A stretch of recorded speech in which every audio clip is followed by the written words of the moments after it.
Clark County Today is presented by Connell Real Estate. Hire an agent, get a team.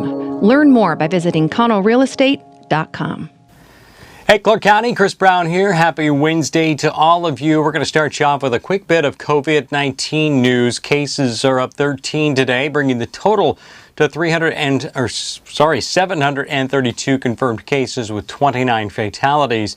Now, today, Clark County Public Health received approval to apply for a move to Phase 3 of the governor's 4-phase Safe Start reopening plan. That application will likely go out this Friday with the potential for a move to Phase 3 as early as next week. Right now, the county is meeting most of the state's metrics, including the rate of new cases, which is currently at 17 per 100,000 people over the past 2 weeks, starting from 6 days ago.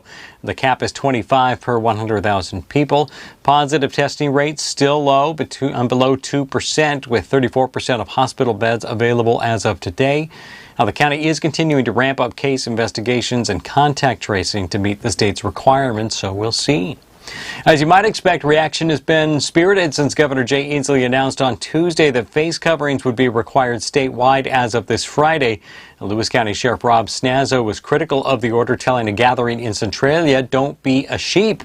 But here in Clark County, area citizens moved quickly to organize a Friday afternoon rally against Inslee's order in front of the Clark County Sheriff's Office. Another has been scheduled for noon Saturday on the steps of the state capitol. Clark County Today also reached out to local law enforcement officials today seeking explanations as to how they plan to enforce the governor's order. And just as was the case with most law enforcement agencies during the recent stay-at-home order, local police will attempt to educate violators and encourage them to comply with the requirements rather than issuing citations. Well, what do you think of the face mask requirement? You can sound off by following us on Facebook, Twitter, and Instagram. Be part of the lively conversation about what's happening right here in your community. Just please try to stay polite about it. The Washougal Police Department released the name of a woman found dead in her home earlier this month. 71-year-old Sandra Ladd was found stabbed to death at her home on the 1900 block of 41st Street shortly after 4:30 p.m. on June 14th. So far, no arrests have been made, but Washougal police say they don't believe there's a risk to the general public.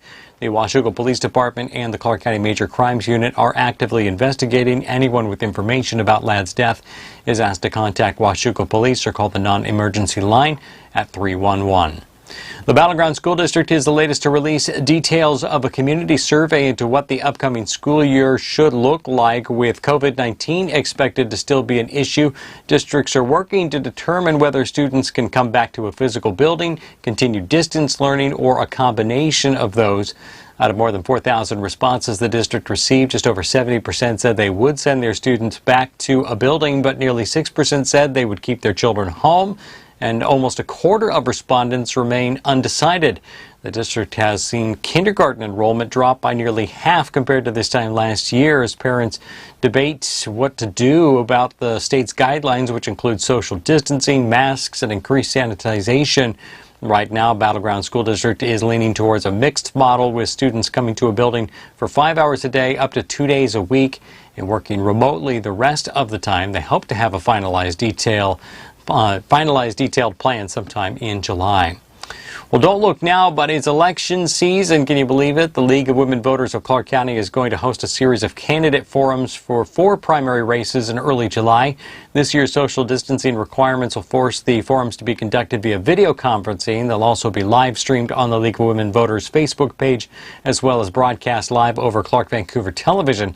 The league will host candidates for the 18th Legislative District Senate race in a forum on Wednesday, July 8th, as well as candidates for the Clark County Councilor District 3 position. In that Senate race, incumbent Ann Rivers will be joined by challengers Rick Bell and John Lee. In the race for County Council, incumbent John Blum will be joined by challengers Karen Bowerman and Jesse James. And then on Thursday, July the 9th, candidates for the State Legislative District 49 representative positions 1 and 2 will be held. For position 1, invited are incumbent Sharon Wiley and challengers Kelly Fiscom and Justin Forsman. Invited for the position 2 race are incumbent Monica Stoner and challengers Park Lafette and Troy Potter. The forums will start at 6:30 p.m. and we will, of course, have full coverage of the debates.